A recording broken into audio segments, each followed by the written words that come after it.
Now that Black Panther is out, the next movie that we're going to see in the MCU is Avengers Infinity War.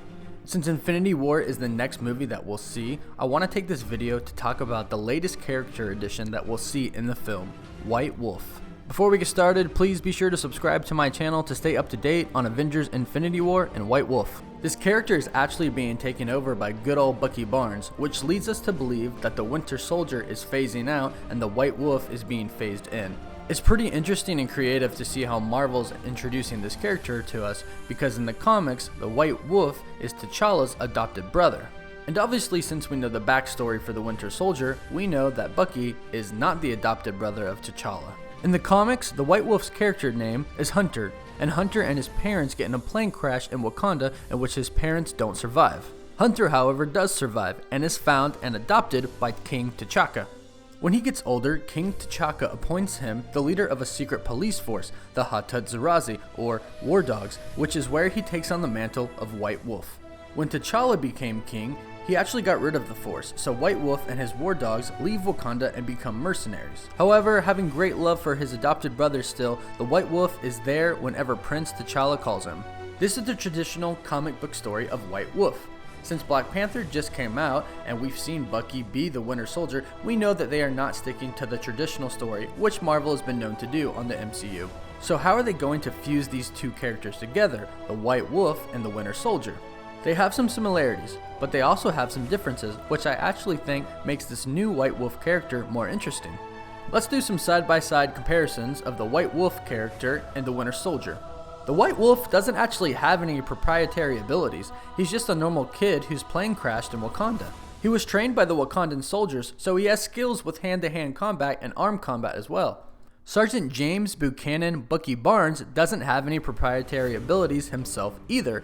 He was just a normal guy who joined the military with his best friend Steve Rogers.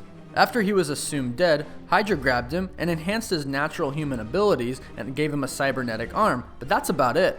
He's a master of hand-to-hand combat, a master of armed combat, and a master of assault weaponry as well, much like our friend, the White Wolf. Another thing they have in common is they are both assassins and mercenaries. This is where the characters kind of blur together here. Then you have White Wolf's love for T'Challa and Wakanda, showing up whenever they need him. After T'Challa took him back to Wakanda and cured him of the programming that Hydra put into him, you can bet that Bucky has a newfound love for T'Challa and Wakanda. We can see here in the trailers that when the Wakandans are getting ready for battle, Bucky is right in the front, ready to go and fight with them. Those are some of the similarities. The difference here is obviously that the Winter Soldier has a cybernetic arm. This I like. I think it gives the character a little something more. I think it adds to the character. In the comics, White Wolf again doesn't have any particular ability, so most of the time he's using a gun. We can see here in the trailer, Bucky Barnes is now using a gun, and it looks a lot like the gun that we see in the White Wolf comics. But now we're adding the Winter Soldier's cybernetic arm to the equation. At the end of Captain America Civil War, Iron Man blows off Bucky's cybernetic arm with a blast from his arc reactor, leaving him armless. In the end credits scene of Black Panther, when Bucky comes out, he is still armless. But in the trailers we see that Bucky in fact does have a new arm. Since he was in Wakanda and Shuri was taking care of him, we can absolutely assume that this new arm is made out of vibranium.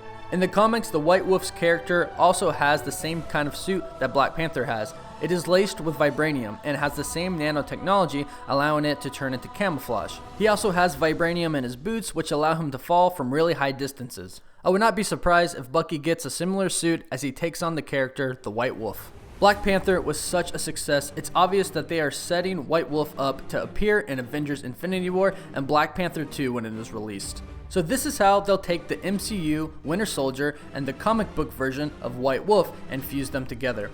What do you think of the new MCU character, White Wolf? Do you like him or do you not like him? Did you prefer the Winter Soldier, or are you excited to see this new character develop on screen? Let me know in the comments below, and please be sure to drop a like, and please subscribe to my channel to stay up to date on Avengers Infinity War, Marvel, and all things superhero. Thank you so much for watching, and have a great day.